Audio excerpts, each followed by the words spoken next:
যেভাবে উদ্ঘাটিত হলো শিমু হত্যার রহস্য। জনগণের টাকায় সংসার চলে, ডিসিদের মনে রাখতে বললেন রাষ্ট্রপতি। এবার দেখুন বিস্তারিত। যেভাবে উদ্ঘাটিত হলো শিমু হত্যার রহস্য। অভিনেত্রী রাইমা ইসলাম শিমু হত্যার ঘটনায় সন্দেহভাজন হিসেবে তার স্বামী নোবেল ও তার বন্ধু ফরহাদকে আটক করেছে আইন প্রয়োগকারী সংস্থা। সোমবার 17 জানুয়ারি দিনগত রাতে তাদের আটক করা হয়। এ সময় একটি গাড়িও জব্দ করা হয়। এর আগে সোমবার সকালে কেরানীগঞ্জ আলিপুর ব্রিজের পাশ থেকে বস্তাবন্দি অবস্থায় মরদেহ উদ্ধার করে পুলিশ। পরে মরদেহ ময়নাতদন্তের জন্য মিটফোর্ড হাসপাতালে নিয়ে যাওয়া হয়। পুলিশ জানায়, হত্যাকাণ্ডের তদন্তের সময় একটি প্লাস্টিকের দড়ির সূত্র ধরে রহস্য উদ্ঘাটন করা হয়েছে। তারপরে শিমুর স্বামী সাখাওয়াত আলিম নোবেল ও তার বন্ধু এএসএম ওয়াই আবদুল্লাহ ফরহাদকে গ্রেফতার করে পুলিশ। পুলিশের তদন্ত সূত্র জানায়, মরদেহ উদ্ধারের পর তথ্য প্রযুক্তির সাহায্যে শিমুর পরিচয় শনাক্ত করে পুলিশ।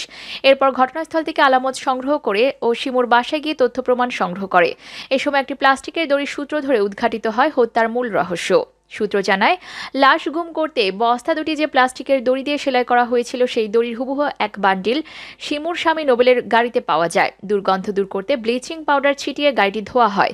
তাৎক্ষণিকভাবে জিজ্ঞাসাবাদের জন্য নোবেলকে আটক করে পুলিশ।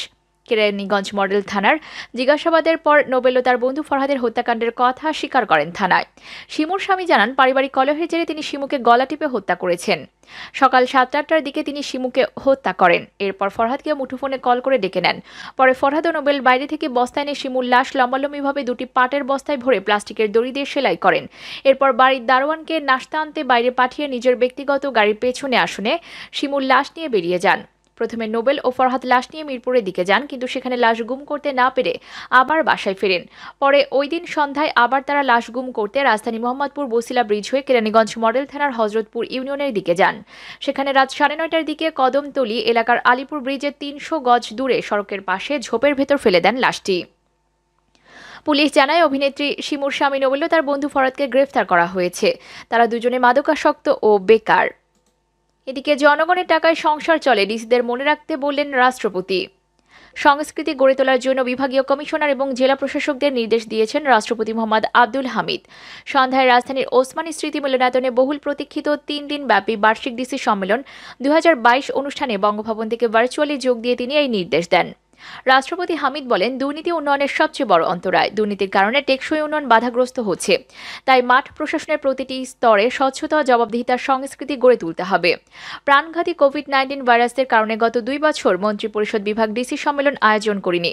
আমলাতন্ত্র এবং রাজনৈতিক নেতৃত্বের প্রতিটি স্তরে দায়িত্ব ও ক্ষমতা অর্পণ করা হয় উল্লেখ করে রাষ্ট্রপতি বলেন, দায়িত্ব সঠিক ও সুষ্ঠুভাবে পালনের জন্য ক্ষমতা প্রয়োগ অত্যাবশ্যক, কিন্তু ক্ষমতায় যাতে অপপ্রয়োগ না হয় তা নিশ্চিত করা আরও বেশি জরুরি। রাষ্ট্রপ্রধান কর্মক্ষেত্রে দায়িত্ব ক্ষমতার পার্থক্য সচেতনভাবে বজায় রাখারও তাগিদ দেন।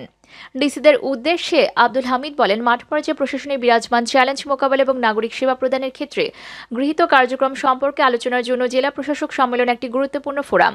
তিনি বলেন, আপনারা মাঠ পর্যায়ে সরকারের বিভিন্নমুখী কার্যক্রমের সমন্বয় ও তত্ত্বাবধানকারী হিসেবে দায়িত্ব পালন করছেন, যা সামগ্রিকভাবে দেশের উন্নয়নে গুরুত্বপূর্ণ ভূমিকা রাখছে।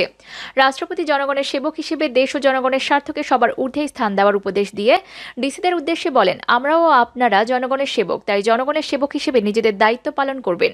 জনগণের দোরগোড়ায় সরকারি সেবা পৌঁছে দেবেন। জনগণকে সেবাদান কোনো দয়া দাক্ষিণ্য বা বদান্যতার বিষয় নয় উল্লেখ করে তিনি বলেন, মনে রাখবেন, জনগণের টাকাই আমাদের সংসার চলে, তাই সেবা পাওয়াটা জনগণের অধিকার। তিনি উল্লেখ করেন, দারিদ্র্য বিমোচন ও সামাজিক ন্যায় বিচার প্রতিষ্ঠার ক্ষেত্রে সামাজিক নিরাপত্তা কর্মসূচি একটি কার্যকর মাধ্যম।